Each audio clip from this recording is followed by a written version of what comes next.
All right, thank you for stopping into Honestly Oracle. So today I am doing, well, right now rather, I'm doing collective reading for the Divine Feminine for the fire signs. So for fire signs, we're pulling from the messages for Melanin Girls. The first message you guys got, you are so damn amazing. Sometimes we know you need to hear that. So your spiritual counsel wants to let you know that you are so damn amazing. So if you have been feeling kind of not yourself, you feel like you kind of Aries, Leo, Sagittarius, like you ain't got no fire, your spiritual counsel wants you to know that you are fucking amazing. This could be due to a toxic relationship that needs to change. Changing lessons are needed for forward movement. Those changing lessons could be changing behaviors. It could be change also in people. It could also be change in atmosphere. If you guys are like in a committed marriage or something of that nature, obviously change is not so easy when changing people. So maybe you guys may want to seek some type of solace or common ground to the issues that you may have. Exactly what I was just saying here. Disagreements will be met with resolution soon. So for my divine feminines out there who have partners they're not really seeing eye to eye with, just know that disagreements will be met with resolution soon. Rather you get a message about how to handle the situation better, or rather you talk to somebody and they kind of give you some sound advice from a good perspective. So you guys are being asked to show gratitude in all circumstances.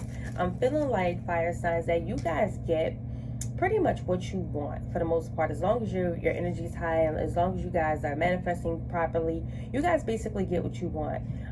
But a lot of times I feel like that sometimes you don't always recognize that you're getting what you want and you're not being gracious or appreciative. And that's okay, because that's corrective. When you're not appreciative and you're lacking gratitude, the universe is going to continue to give you things to be grateful for, but it's actually going to do quite the opposite. So you want to show gratitude so that the universe can continue to give you more things to be gracious for. Any more messages for my fire signs, divine feminines? Okay, so that is what we're doing for this deck. So for the next deck, this is my my African Goddesses Rising deck. So okay, so basically we're going to pull messages from the goddesses here. Okay, so you guys got Sekhmet, the wounded healer, and you guys also got Mawa Lisa. These are people that you can also look up if you're interested in kind of reading further about the goddesses and what they may mean to you. So since Sekhmet came out first, I'll go ahead and so basically with Sekhmet here, Sekhmet is the goddess of the wounded healers. The temple that she would represent is the warrior, element fire. So that's basically pretty much you fire signs, and or someone could be related to this particular bloodline. Some of you may have Egyptian bloodline. Some of you may be related or an incarnate or may even embody Sekhmet as part of your mission. You may get be blessed with that energy, and or like I said, if you're from an Egyptian royal line, if you know anything about your past lives. So basically Sekhmet was the fierce ancient Egyptian goddess of war. Not only of war, but the sun and healing. She carried the light force of her palm with the power to create or destroy. And pretty much a lot of fire signs, that's pretty much your energy. You guys can lighten a room with your smile, or you can darken a room with your attitude. So basically when the Sekhmet card comes out and you're having things like these, you guys are wanting to not only show gratitude in circumstances, but show gratitude within yourself, bringing a balance. So, and also recognizing that you have the power to create and destroy. So the guidance of this card is pretty much heal thyself. Everyone gets your best except for you. You are the healer among your tribe. However, you cannot put your needs last. They also have to come first as well. So when did you decide to become a martyr? Basically, take a breath. Wounded healers generally hold a lot of sadness, rage, and fears of brokenness. It could be from themselves and or other people. So being a warrior was not always a choice of our beloved foremothers.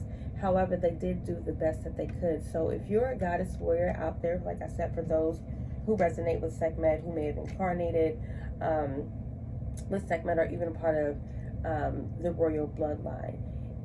Basically, being a goddess warrior for any of us is knowing that we have the choice not to fight all the time, being able to pick and choose what battles can be better used with finesse. And then the declaration is basically for you guys is putting yourself first, and it's okay to do that. Especially my Aries out there, I know you guys are very giving. You guys give a lot of yourself to your relationships, whether they be platonic or romantic. So definitely give that same love to yourself. The second card that you got was Lisa. Basically, this is the goddess of cosmic power. Lisa is from Benin. The temple that this goddess particularly is in charge of the threshold guardians. The elemental energy that is used with Lisa is basically air. So Lisa is the force, the mother, father, god, goddess. Basically the androgynous gods, depending upon where you guys are in your journey. Basically is the moon, the divine feminine. Lisa is the sun, the divine masculine. So basically when they come together, do a fine eclipse, they create cosmic power. So basically letting you know that you're in the right place at the right time. Release any fear of your power. You're very sacred. You guys are magical beings, especially if you tapped into your higher self, if you tap into your gifts. So now that you know this, you can no longer dim your light for the satisfaction of other people. You're supposed to rise up into your magnificence. You're supposed to love and accept yourself fully to basically unlock anything and everything that you seek. You have to stop pretending to be less than you are, honey. Your real power has nothing to do with external gains. Cosmic power cannot be destroyed or lost. Your gifts cannot be destroyed or lost. You were created by the same force that birthed the sun and other galaxies, dimensions, and planets. So basically your declaration for this reading, fire sign, should be your power shines forth from within. And that should carry you into this next phase, this next Mercury retrograde that will be coming up at the end of December. All right, divine feminine who are fire signs, this is your message. Always try to bring balance between yourself, between ego, mind, body, and spirit. All right, y'all, namaste.